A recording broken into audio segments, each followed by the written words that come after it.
Cambridge IELTS 3 by the University of Cambridge Local Examinations Syndicate. Published by Cambridge University Press. This recording is copyright. Test 1. You will hear a number of different recordings and you will have to answer questions on what you hear. There will be time for you to read the instructions and questions and you will have a chance to check your work. All the recordings will be played once only. The test is in 4 sections. Write all your answers in the listening question booklet. At the end of the test, you will be given 10 minutes to transfer your answers to an answer sheet. Now turn to Section 1.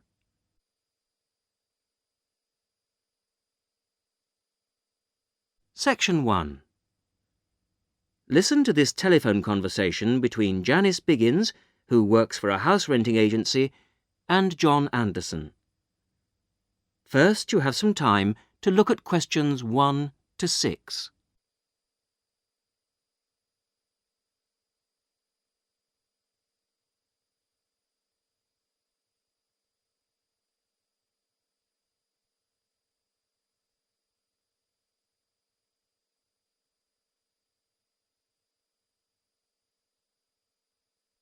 You will see that there is an example which has been done for you.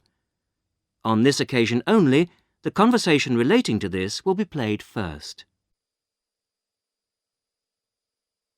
Hello, Flagstone. Oh, hello. Is that Flagstone Properties? Yes, that's right. Flagstone here. How can I help you? Hello. I'm ringing just to make inquiries about renting a house. The name of the agent is Flagstone, so Flagstone has been written in the notes. Now we shall begin. You should answer the questions as you listen because you will not hear the recording a second time. Listen carefully to the first part of the conversation and answer questions 1 to 6. Hello, Flagstone. Oh, hello. Is that Flagstone Properties? Yes, that's right. Flagstone here. How can I help you? Hello. I'm ringing just to make inquiries about renting a house. My name's John Anderson. Yes, Mr. Anderson. What sort of thing were you looking for? 2-bedroom house with garden. Well, yes, sir, that shouldn't be any problem. Just to let you know that our main areas, the main areas we deal with are the city centre itself. City centre, uh-huh. And the north suburbs. Oh, well, we were most interested in the northern areas, actually. Right, yes. What sort of price were you thinking of? Well, could you give me some idea? Certainly. It really ranges from £250 per month. Only £250? Yes, to about £500, depending on a number of different factors. Oh, what does it depend on? Well, obviously the quality of the area, and then whether there's a garden. Oh, well, as I said, we'd want a garden. And a garage pushes up the price. Right. Well, we wouldn't necessarily need one. I think about £350 a month would be our limit. OK. Well, would you like to have a look at a couple of properties, sir? Yes, that'd be great. Looking at our files, I think we've got 2 which might suit you. Oh, hang on. I'll just get a pen. Right. OK, well, there's one on West Park Road, which is £325 a month. Uh-huh. Are the bills included? Well, that one just includes the water bill. OK, right. And the second house is in Tithe Road. I'll just spell that for you, OK? Yep. Tithe Road. Yeah, got that. And how much is that one? That's £380. 380. Is that including water? No, I'm afraid not, but it does include the telephone rental. Oh, well, that's not too bad then. Before you hear the rest of the conversation, you have some time to look at questions 7 to 10.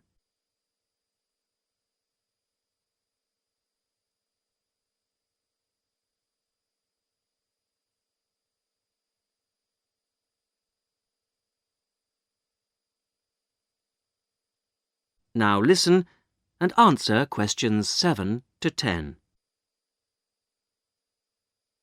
So when would you be available to see them? Well, I'll be in town next week, say Thursday. No, I'm sorry, we don't have any availability for Thursday. How about Wednesday afternoon? OK. That's fine. Would 5 be OK? Yes, fine. 5 o'clock it is. Just come to the Flagstone offices. Oh, before I forget, what sort of things do I need to get done, to rent with you? Well, the most important thing is a letter from your bank. No problem.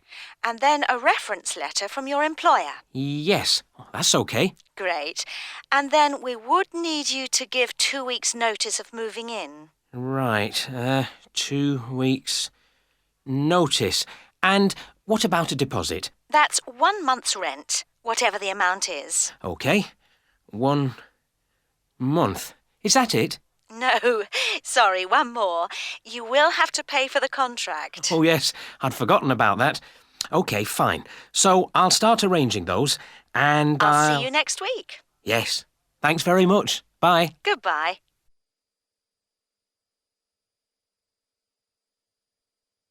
That is the end of section 1.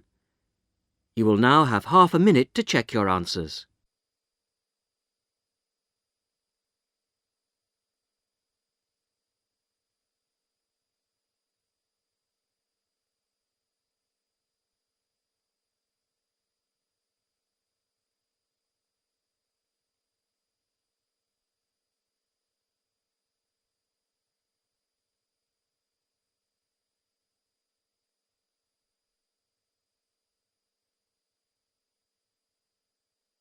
Now turn to section 2.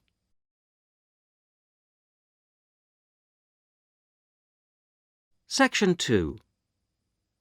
You are going to hear a conversation between 2 women about the health system in England. First, you have some time to look at questions 11 to 17.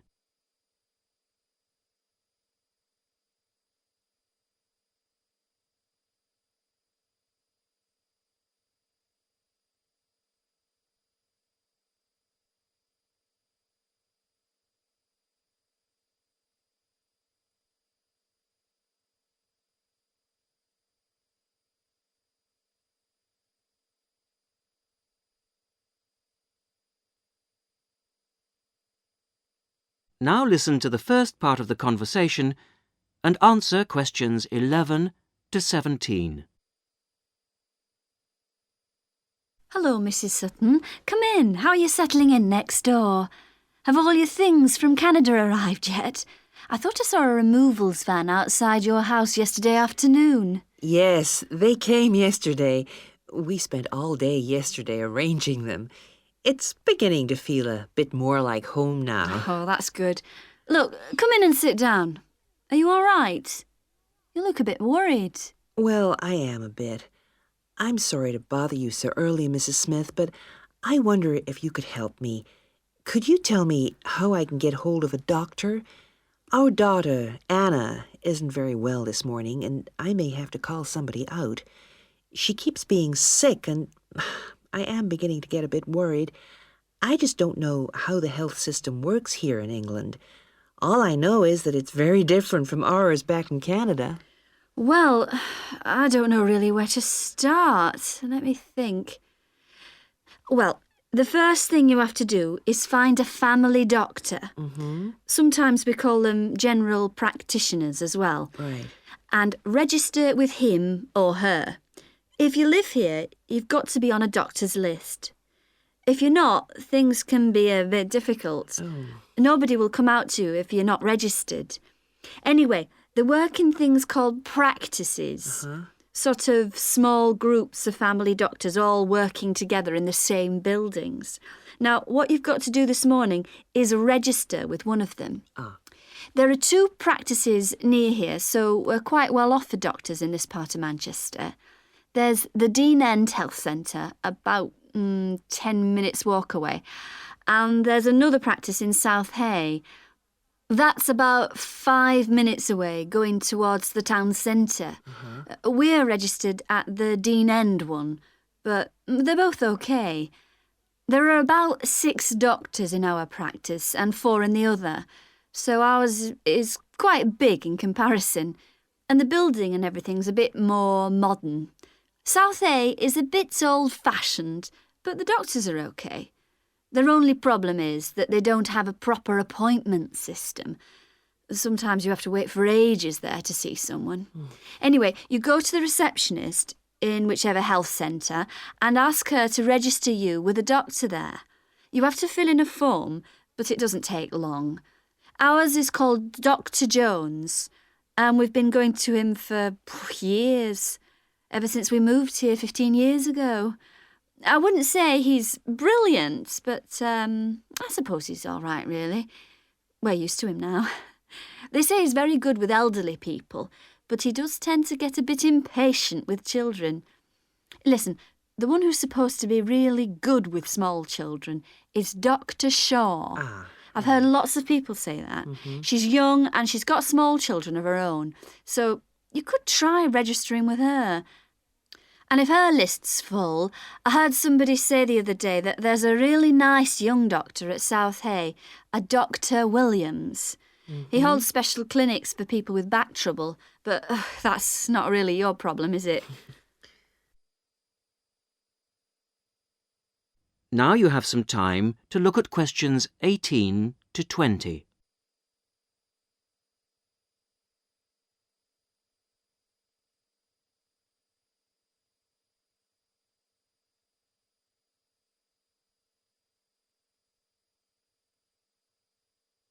Now listen to the rest of the conversation and answer questions 18 to 20. If you want a doctor to visit you at home, you have to ask for a home visit.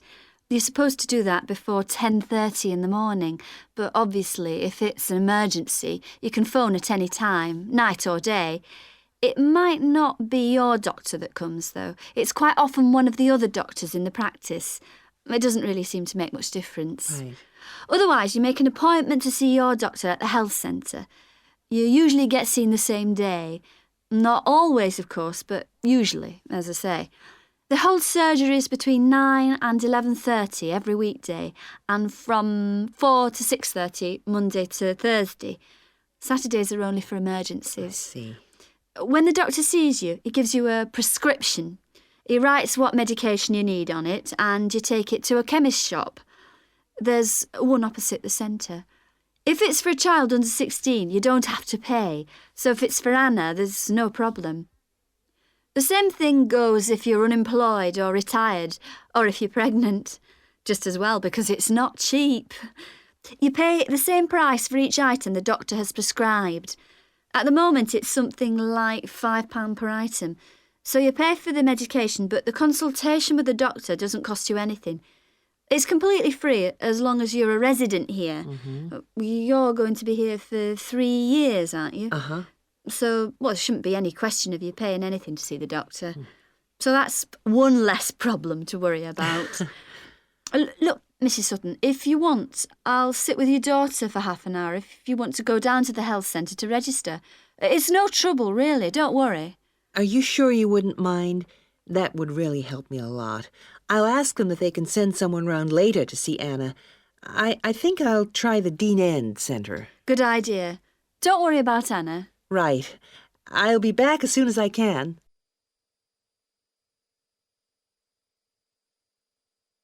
That is the end of section 2. You will now have half a minute to check your answers.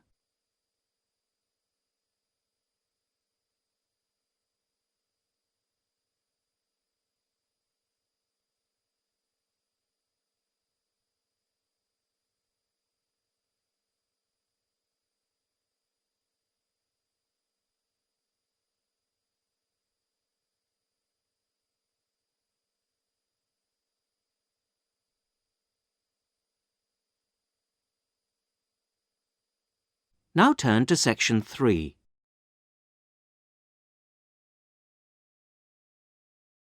Section 3. You're going to hear a university tutor interviewing a candidate for a place on a postgraduate diploma course in teaching geography. First, you have some time to look at questions 21 to 27.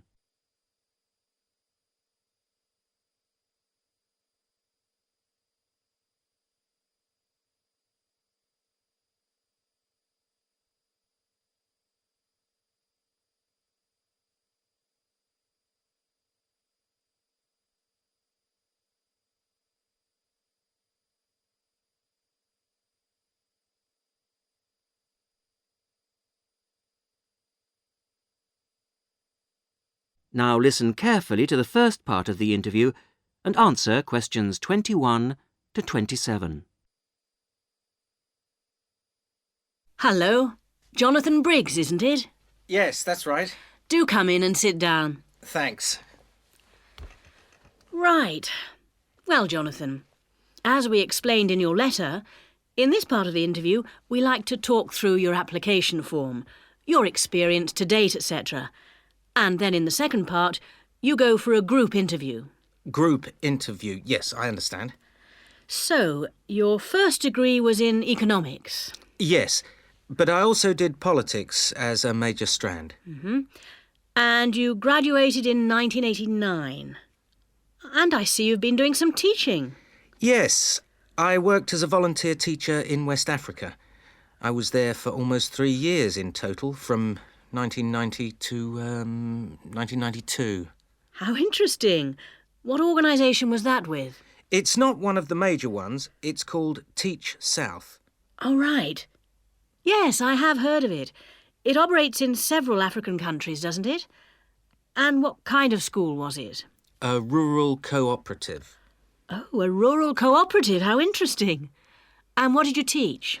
A variety of things in different years. I did, with forms 1 to 3, mainly geography, and some English with form 5. Then, in my final year, I took on some agricultural science with the top year. That's form 6. Right. Quite a variety, then. I also ran the school farm. How interesting. Before the interview continues, you have some time to look at questions 28 to 30.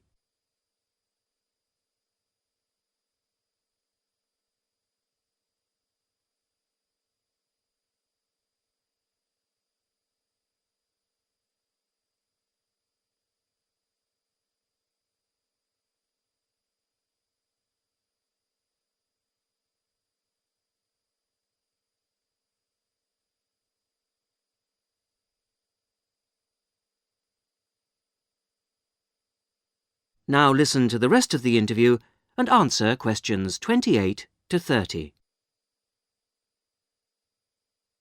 And how did you find the whole experience? I'll be honest with you. At the end of the first year, I really wanted to leave and come home. Oh, why was that? Well, I was very homesick at first and missed my family. Oh, yes, I can understand that. And I also found it frustrating to have so few teaching resources. But I did decide to stay, and in the end I extended my tour to a 3rd year. Right. Things must have looked up then. Yes, we set up a very successful project, breeding cattle to sell locally. Really? And then, after a lot of hard work, we finally got funds for new farm buildings. And you wanted to see things through. Uh-huh. And that's why you want to train to teach geography. Yes. I've had a couple of jobs since then, but I now realise I like teaching best. And I chose geography because it's my favourite subject. And also because I think it has so many useful applications. Well, you certainly have had some interesting work experience. I'll ask you now to go on to the next stage of the interview.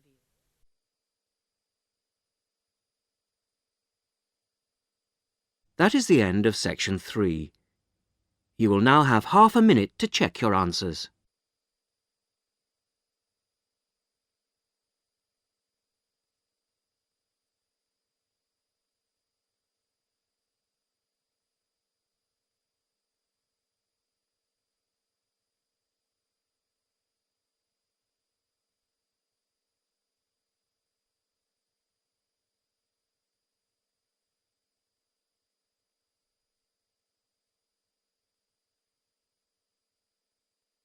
Now turn to section 4.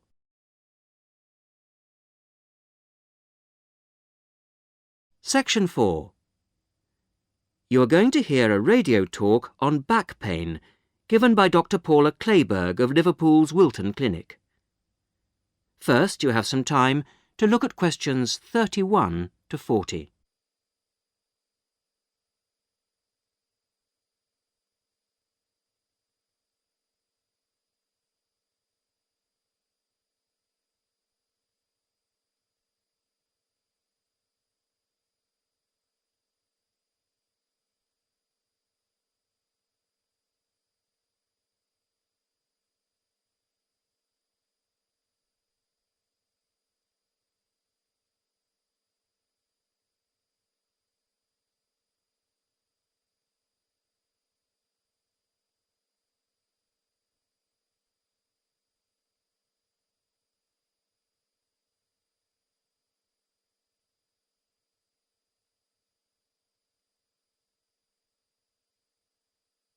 Now listen carefully to the talk and answer questions 31 to 40. Today's Health Council is presented by Paula Clayburgh, who is the Chief Counsellor at Liverpool's famous pain clinic, the Wilton Clinic. Paula. Do you know what Prince Charles, Sevi Ballesteros and Elizabeth Taylor have in common? They all suffer from chronic back pain. In fact, bad backs are one of the most common health problems today, affecting people in all walks of life. The most recent available figures show that about 250,000 people are incapacitated with back pain every day. And many sufferers don't know the cause or the solution to their problem. The majority of our patients at the clinic tend to be women. They are especially vulnerable because of pregnancy, but also because of osteoporosis, which I personally believe to be the major cause of problems for women. I have many women patients who say they have completely given up exercise because the pain makes them so miserable. But of course, that starts up a vicious circle. Bed rest, giving up exercise and painkillers are traditional responses to back pain. But although there are many excellent drugs on the market, at our clinic we're beginning to realise the unique benefits of relaxation therapy.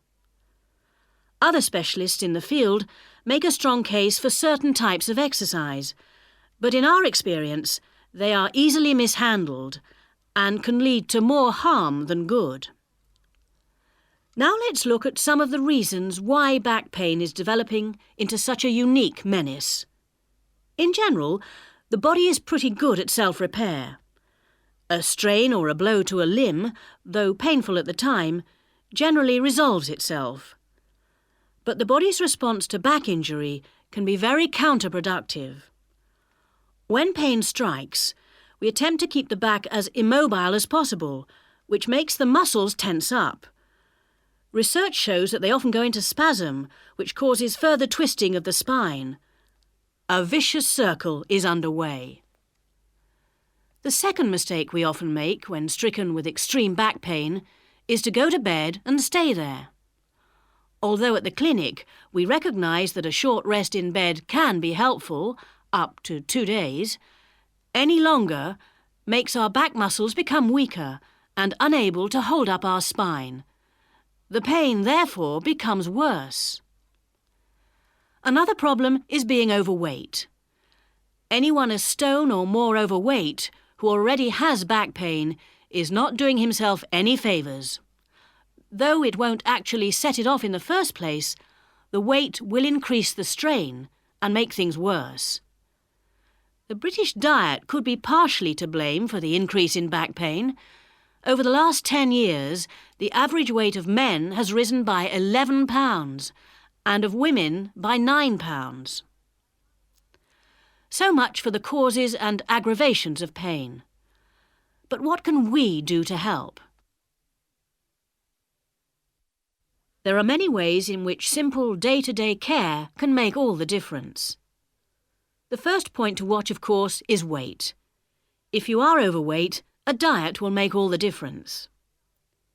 Also, studies have shown that just 1 hour sitting in a slouched position can strain ligaments in the back which can take months to heal. At the clinic, we have come to the conclusion that the major cause of the problem is not with the design of chairs, as some have suggested, but in the way we sit in them. It can be useful to get special orthopaedic chairs, but remember, the most important improvement should be in our posture. Another enemy of your back is, of course, your beds.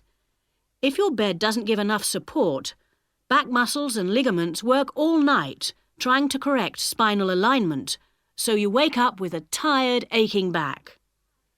Try out an orthopaedic mattress or a spring-slatted bed. Research shows that both can be beneficial for certain types of back pain. Another hazard for your back are the shock waves which travel up your spine when you walk, known as heel strike. A real find for our patients has been the shock-absorbing shoe insert. A cheap but very effective solution. And you might be better off avoiding shoes with heels higher than 1.5 inches. Though absolutely flat shoes can be a solution for some, others find their posture suffers. Finally, a word about the state-of-the-art relief, the TENS machine. A small battery-powered gadget which delivers subliminal electrical pulses to the skin. Our experience indicates that your money is better spent on the more old-fashioned remedies.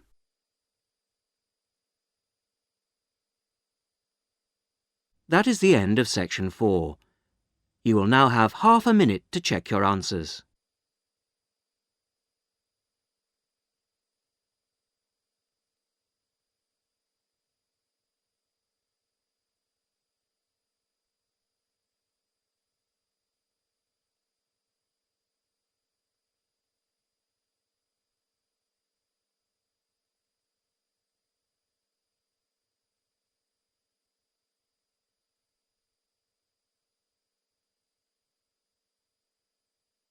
That is the end of the listening test. In the IELTS test, you would now have 10 minutes to transfer your answers to the listening answer sheet.